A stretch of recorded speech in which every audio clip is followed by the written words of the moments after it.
ओम शांति। 11 अप्रैल 2022 की मुरली सुनेंगे प्यारे बाबा की। तो सुनते हैं आज की मुरली।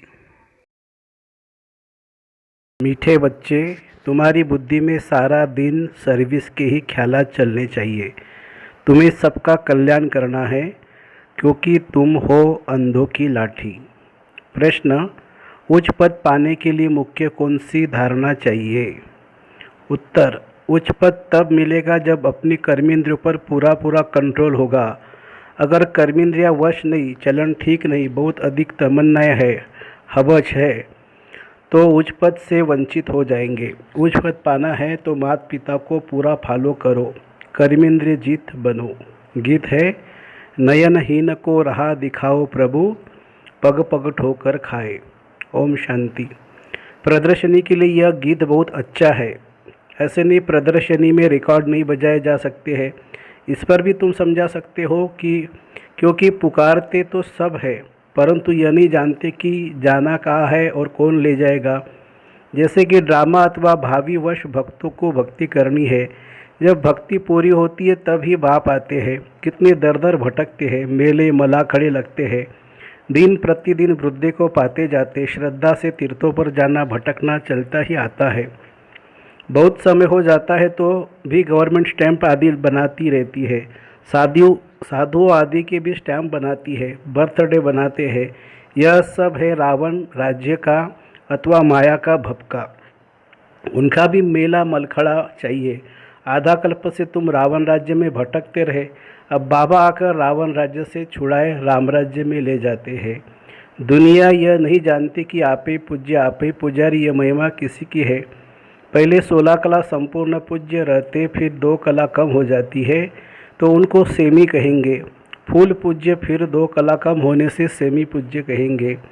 तुम जानते हो पुजारी से फिर पूज्य बन रहे हैं, फिर सेमी पूज्य बनेंगे। अब इस कलयुग के अंत में हमारा पुजारी पने का पाठ खत्म होता है।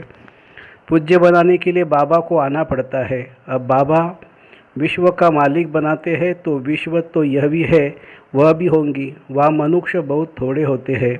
एक धर्म होता है, अनेक धर्म होने से भी हंगामा होता है। अब बाबा आया है लायक बनाने।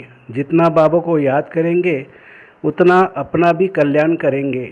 देखना है कि कल्याण करने का कितना शौक रहता है। जैसे आर्टिस्ट है, उनको ख्याल रहता है ऐसे ऐसे चित्र बनाए जिससे मनुष्य अच्छी रीति समझ जाए, समझेंगे हम बेहद के बाप की सर्विस करते हैं। भारत को स्वर्ग बनाना है। प्रदर्शनी में तो देखो कितने ढेर आते हैं, तो प्रदर्शनी में ऐसे चित्र बनाए जो कोई भी समझ जाए कि यह चित्र एक्यूरेट रास्ता बताने वाले हैं। मेले मलाखड़े आदि जो है वह तो उनके आगे कुछ भी नहीं है। आर्टिस्ट जो इस ज्ञान को समझते हैं उनकी बुद्धि में रहेगा। ऐसे ऐसे चित्र बनाए जो बहुतों का कल्याण हो जाए। रात दिन बुद्धि इस बात में लगी रहे। इन चीज़ों का बहुत शौक रहता है। मौत तो अचानक आता है। अगर जुत्ती आदि की याद में रहे, मौत आ गया तो जुत्ती जैसी जन्म मिलेगा। यहाँ तो बाप कहते देह सहित सबको भूलना है। यह भी तुम समझते हो कि बाप कौन है। कोई से पूछो आत्माओं के बाप को जानते हो, कहते हैं नहीं। याद कितना करते हैं, मांगते रहते हैं। देवियों से भी जाकर मांगते हैं। देवी की पूजा की और कुछ मिल गया तो बस उन पर कुर्बान हो जाते हैं। फिर पुजारी को भी पकड़ लेते हैं, वह भी आशीर्वाद आदि करते हैं। कितनी अंधश्रद्धा है। तो ऐसे ऐसे गीतों पर प्रदर्शनी में भी समझा सकते हो। यह प्रदर्शनी तो गांव गांव में जाएगी। बाप गरीब निवाज है, उन्हों को जोर से उठाना है। साहूकार तो कोटों में कोई निकलेगा। प्रजा तो ढेर है, यहाँ तो मनुष्य से देवता बनना है। बाप से वर्षा मिलता है। पहले पहले तो बाप को जानना चाहिए कि वह हमको पढ़ाते हैं। इस समय मनुष्य कितने पत्थर बुद्धि है, देखते भी है। इतने सेंटर पर आते हैं, सबको नीचे है। बाप टीचर सदगुरु है, यह भी समझते नहीं है। एक दूसरा गीत भी है इस पाप की दुनिया से, वह भी अच्छा है। इस पाप की दुनिया तो है ही भगवानुवाच, यह आसुरी संप्रदाय है, मैं इनको दैवी संप्रदाय बनाता हूँ। फिर मनुष्यों की कमेटियाँ आदि यह कार्य कैसे करती है, यहाँ तो सारी बात ही बुद्धि की है। भगवान कहते तुम पतित हो, तुमको भविष्य के लिए पावन सो देवता बनाता हूँ। इस समय सभी पतित है। पतित अक्षरी विकार पर है। सतयुग में वाइसलेस वर्ड थी, यह है विशेष वर्ड। कृष्ण को 16,108 रानियाँ दे दी है, यह भी ड्रामा में नूंद है। जो भी शास्त्र बनाए हुए हैं उनमें ग्लानि कर दी है। बाबा जो स्वर्ग बनाते हैं उनके लिए भी क्या क्या कहते हैं, अभी तुम जानते हो। बाबा हमको कितना उच्च बनाते हैं, कितनी अच्छी शिक्षा देते हैं। सच्चा सच्चा सत्संग यह है, बाकी सब है झूठ संग। ऐसे को फिर परमपिता परमात्मा आकर विश्व का मालिक बनाते हैं। बाप समझाते हैं, बच्चे तुमको अब अंधों की लाठी बनना है। जो खुद ही सज्जे नहीं है वह फिर औरों की लाठी क्या बनेंगे। भल करके ज्ञान का विनाश नहीं होता। एक बारी माँ बाप कहा तो कुछ न कुछ मिलना चाहिए, परंतु नंबरवार पद तो है ना। चलन से भी कुछ मालूम पड़ जाता है, फिर भी पुरुषार्थ कराया जाता है। ऐसे नहीं जो मिला सो ठीक, पुरुषार्थ से उच्च प्रारब्ध मिलनी है। बिगर पुरुषार्थ तो पानी भी न मिले। इसको कर्म क्षेत्र कहा जाता है। यहाँ कर्म बिगर मनुष्य रह न सके। कर्म संन्यास अगर ही रॉन्ग है, बहुत हट करते हैं, पानी पर आग पर चलना सीखते हैं, परंतु फायदा क्या मिला, मुफ्त आयु गवाते हैं। भक्ति की जाती है रावण के दुख से छूटने के लिए, छूटकर फिर वापस जाना है। हम इसलिए सब याद करते हैं, हम मुक्ति धाम में जाए अथवा सुखधाम में जाए, दोनों ही पास्ट हो गए हैं। भारत सुखधाम था, अब नरक है तो नरकवासी कहेंगे ना। तुम खुद कहते हो फलाना स्वर्गवासी हुआ, अच्छा तुम तो नरक में हो ना। हेवन के अगेंस्ट हेल है, बाकी वह तो है शांति धाम। बड़े बड़े लोग इतना भी समझते नहीं है, अपने को आप ही सिद्ध करते हैं हम हेल में है। बड़ी युक्ति से सिद्ध कर बताना है, यह प्रदर्शनी तो बहुत काम कर दिखाएगी। इस समय मनुष्य कितने पाप करते हैं, स्वर्ग में ऐसी बातें होती नहीं है, वहाँ तो प्रारब्ध है। तुम फिर से अब स्वर्ग में चलते हो। तुम कहेंगे अनेक बार इस विश्व के मालिक बने हैं, फिर अब बन रहे हैं। दुनिया में किसी को भी पता नहीं है, तुम्हारे में भी कोई समझते हैं। इस खेल में कोई छूट नहीं सकते। मोक्ष भी मनुष्य तब चाहते जब दुखी होते हैं। बाबा तो कहते हैं अच्छी रीति पुरुषार्थ करो, माँ बाप को फॉलो कर अच्छा पद पालो, अपनी चलन को सुधारो। बाप तो राह बताते हैं, फिर उस पर क्यों नहीं चलते हो। जास्ती तमन्नाएं नहीं रखनी चाहिए। यज्ञ से जो मिले सो खाना है। हबज है, कर्मेंद्रिय वश में नहीं है तो पद भी ऊंचा नहीं पा सकते हैं। तो ऐसे ऐसे गीत प्रदर्शनी में बजाए उस पर तुम समझा सकते हो।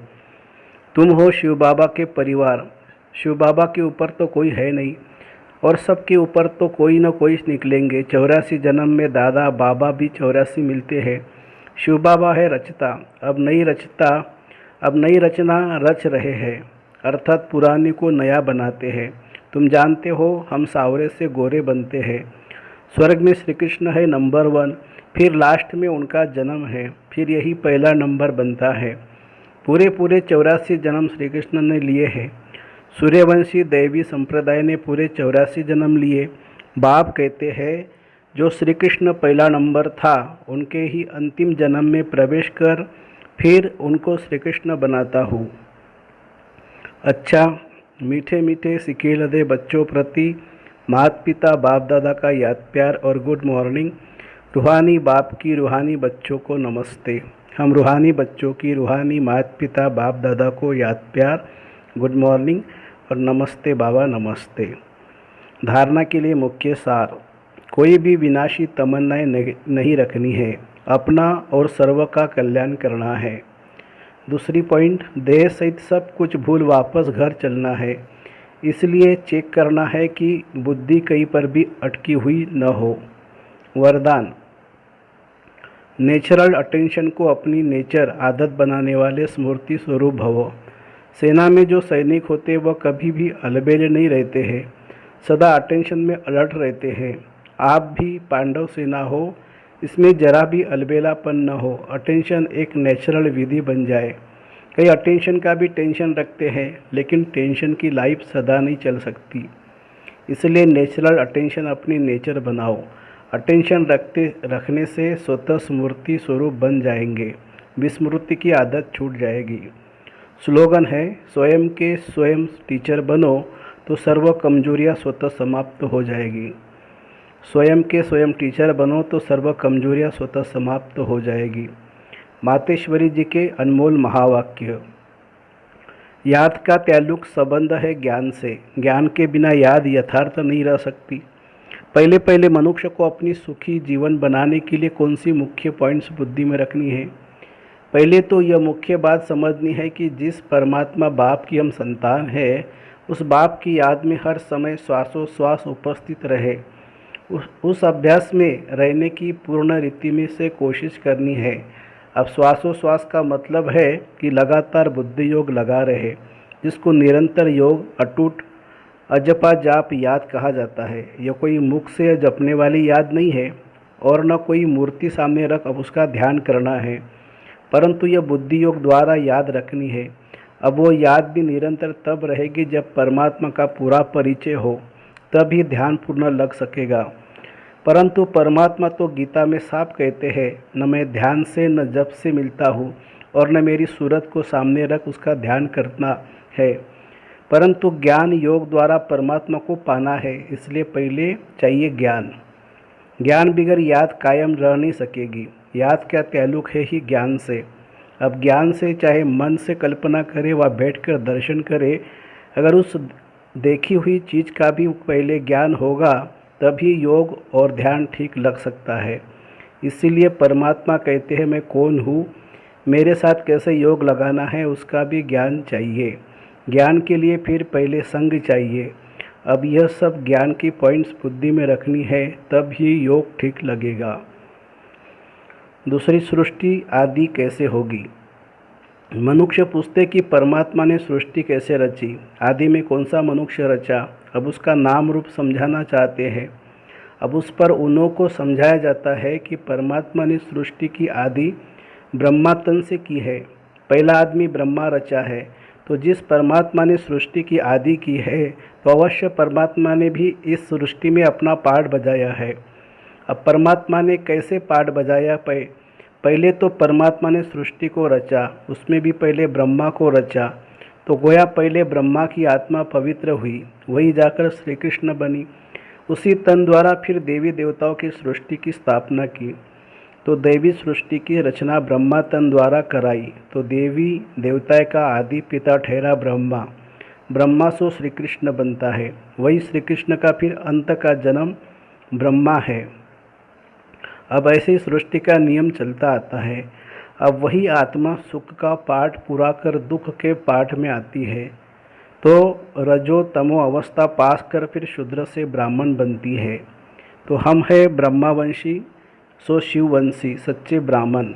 अब ब्रह्मावंशी उसको कहते हैं जो ब्रह्मा के द्वारा अविनाशी ज्ञान लेकर पवित्र है। ओम शब्द का यथार्थ अर्थ। जब हम ओम शांति कहते हैं तो पहले पहले ओम शब्द के लिए पूर्ण रीति से समझना है। अगर कोई से पूछा जाए ओम का अर्थ क्या है, तो वो लोग ओम का अर्थ बहुत लंबा चौड़ा सुनाते हैं। ओम का अर्थ ओमकार बड़े आवाज़ से सुनाते हैं। इस ओम पर फिर लंबा चौड़ा शास्त्र बना देते हैं, परंतु वास्तव में ओम का अर्थ कोई लंबा चौड़ा नहीं है। अपने को तो स्वयं परमात्मा ओम का अर्थ बहुत ही सरल और सहज समझाते हैं। ओम का अर्थ है मैं आत्मा हूँ, मेरा असली धर्म शांत स्वरूप है। अब इस ओम के अर्थ में उपस्थित रहना है, तो ओम का अर्थ मैं आत्मा परमात्मा की संतान हूँ। मुख्य बात यही हुई कि ओम के अर्थ में सिर्फ टिकना है, बाकी मुख से ओम का उच्चारण करने की ज़रूरत नहीं है। यह तो बुद्धि में निश्चय रखकर चलना है। ओम का जो अर्थ है उस स्वरूप में स्थित रहना। बाकी वह लोग भल ओम का अर्थ सुनाते हैं मगर उस स्वरूप में स्थित नहीं रहते। हम तो ओम का स्वरूप जानते हैं, तब ही उस स्वरूप में स्थित होते हैं।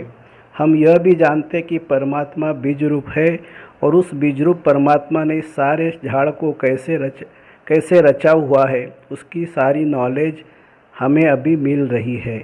अच्छा, ओम शांति।